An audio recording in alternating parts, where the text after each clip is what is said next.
Valmiki Ramayana, Aranya Kanda, Book number 3, Sarga 35, Roman numerals XXXV 35, Ravan's Journey.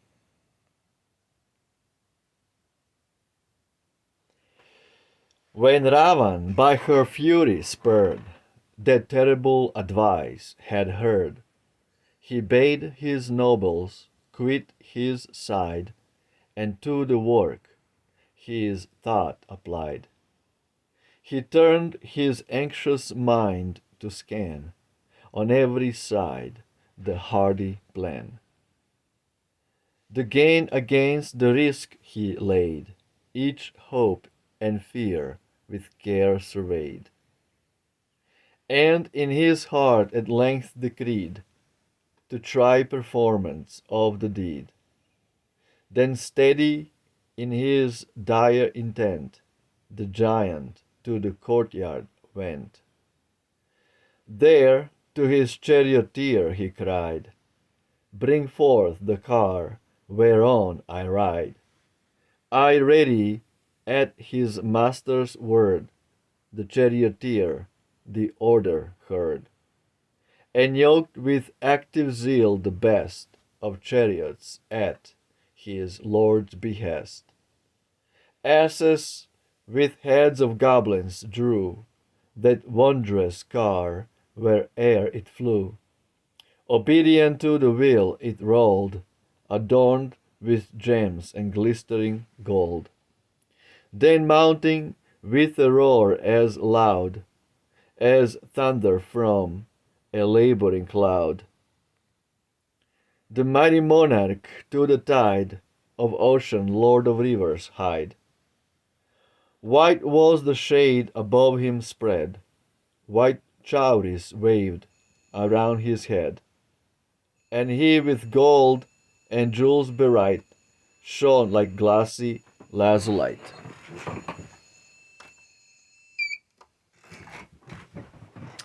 10 necks and 20 arms had he, his royal gear was good to see. The heavenly gods' insatiate foe, who made the blood of hermits flow. He like the Lord of Hills appeared, with 10 huge heads to heaven upreared. In the grey car whereon he rode, like some dark cloud with giant showed. When round it in their close array the cranes mid wreaths of lightning play, he looked and saw from realms of air the rocky shore of ocean, where unnumbered trees delightful grew, with flower and fruit of every hue. He looked on many a lilied pool, with silvery waters fresh and cool, and shores like spacious altars met for holy hermits' lone retreat. Altars meet for holy hermits' lone retreat. The grateful palm adorned the scene, and plantain waved her glassy green. Where grew the sal and betel there, on bending boughs the flowers were fair. There hermits dwelt, who tamed each sense by strictest rule of abstinence. Gandharvas, Kinnaras thronged the place, Nagas and birds of heavenly race, bright minstrels of the ethereal choir, and saints exempt from low desire. With Ajas, sons of Brahma's line, Marichipas of seed divine, Vaikanasas and Mashas strayed, and Balakilias in the shade. The lovely nymphs of heaven were there, celestial reeds confined their hair, and to each form new grace was lent by wealth of heavenly ornament. Well skilled was each in play and dance, and gentle arts of dalliance. The glorious wife of many a god those beautiful recesses trod, There gods and Danavas, all who eat the food of heaven, rejoiced to meet. The swan and saras thronged each bay, with curlews, ducks, and divers gay, where the sea spray rose soft and white, o'er rocks of glassy lazulite. As his swift way the fiend pursued, pale chariots of the gods he viewed, bearing each lord whose rites austere had raised him to the heavenly sphere. Thereon celestial garlands hung, their music played and songs were sung. Then bright Gandharvas met his view, and heavenly nymphs as on he flew. He saw the sandalwoods below, and precious trees of odorous flow, that to the air around them lent their riches of delightful scent. Nor failed his roving eye to mark tall aloe trees in grove and park. He looked on wood with cassius filled, cassius filled, and plains which balmy sweets distilled, where her fair flowers the betel showed, and the bright pods of pepper glowed. The pearls in many a silvery heap lay on the margin of the deep, and grey rocks rose amid the red of coral washed from ocean's bed. High soared the mountain peaks that bore treasures of gold and silver ore, and leaping down the rocky walls came wild and glorious waterfalls, fair towns which grain and treasure held, and dames who every gem excelled.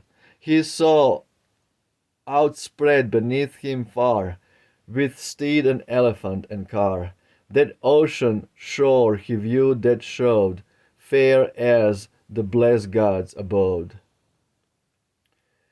where cool delightful breezes played o'er leaves in the freshest shade.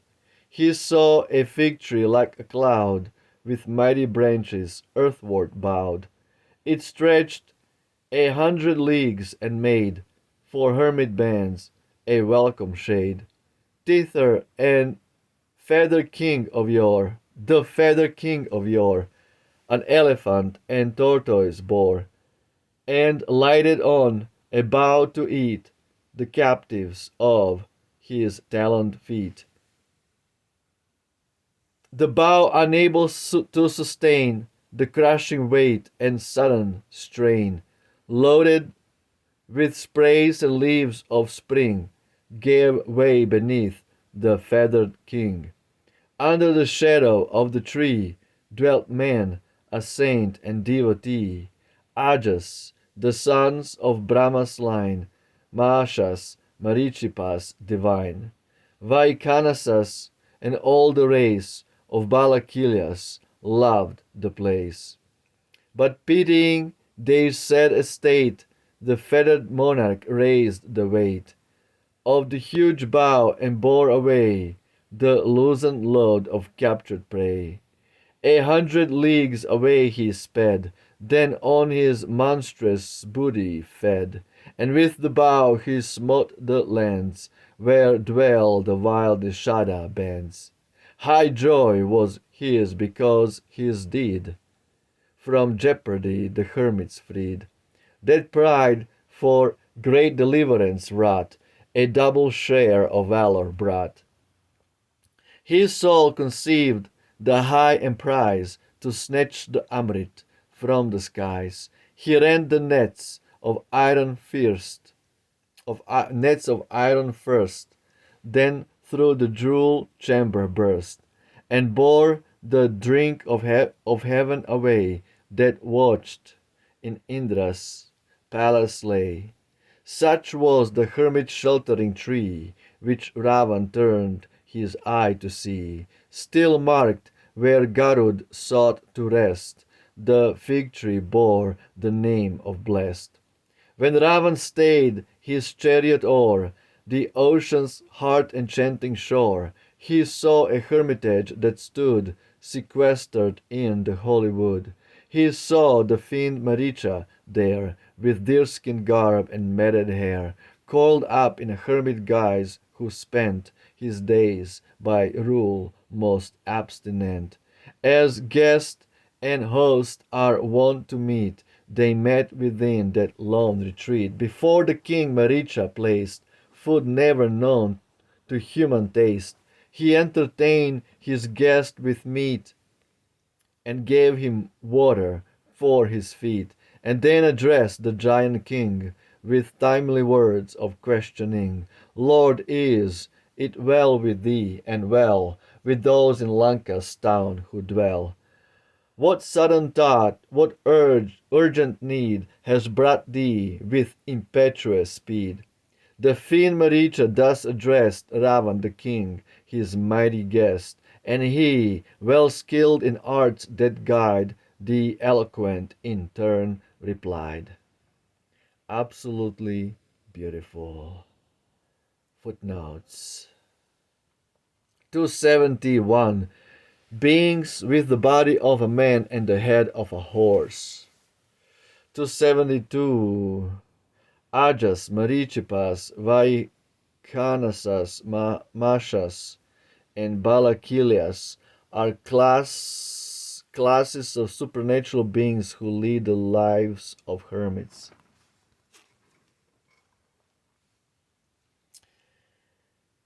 Absolutely beautiful description of the whole land of Bharatavarsha. Actually was Ilavritavarsha back then. To see those different yugas, just try to imagine Treta Yuga, how beautiful was Treta Yuga with all those massive giant trees with all kinds of fruits of every hue. Like that. It was just mind-blowing. Of every rainbow. Rainbow has been misappropriated by the faggots. Just like the Nazis, the swastika was misappropriated by Nazis. So we have to bring back rainbow to represent Krishna and the children of Krishna. Like that, we cannot allow the faggots to molest the rainbow anymore.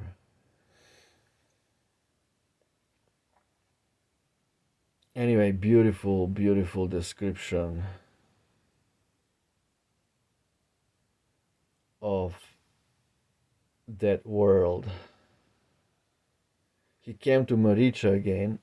Maricha is a demon, fiend, Rakshasa, ascetic, practices abstinence and yoga and meditation and fasting. Because demons understand too, to gain superhuman powers, to gain any powers, you have to practice virtues. And the demons do it by doing yoga meditation.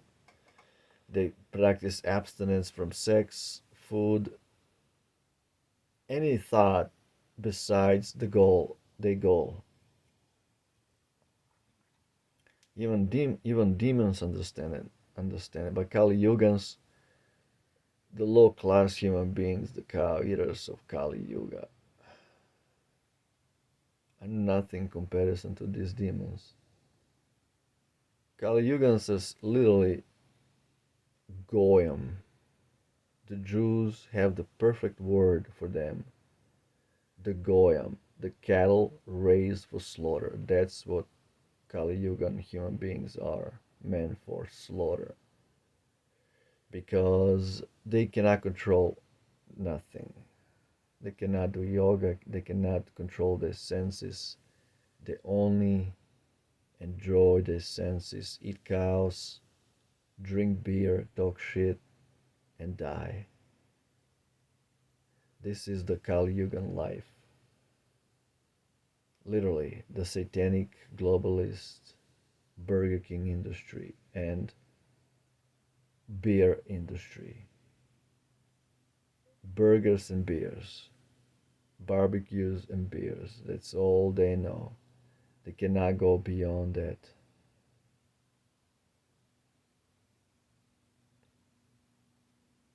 And that's why they are culpable to be exploited by the demons, by higher living entities who are more powerful than the ordinary humans. But the description of all this beautiful scenery, of all these beautiful lands, of all these beautiful, beautiful rivers, trees, wow, groves, parks, scents, flavors, all the Gandharvas, all the angels, Apsaras, nymphs, heavenly denizens, go to different locations to enjoy themselves in dalliance. Different great ascetics, yogis, hermits, rishis, description, Gandharvas, Kinnaras, Nagas. Absolutely beautiful. So Ravan is back to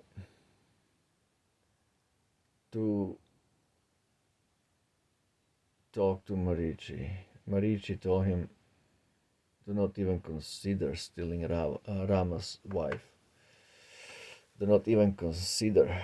But Ravan's finally has been persuaded by his sister Shurpanaka.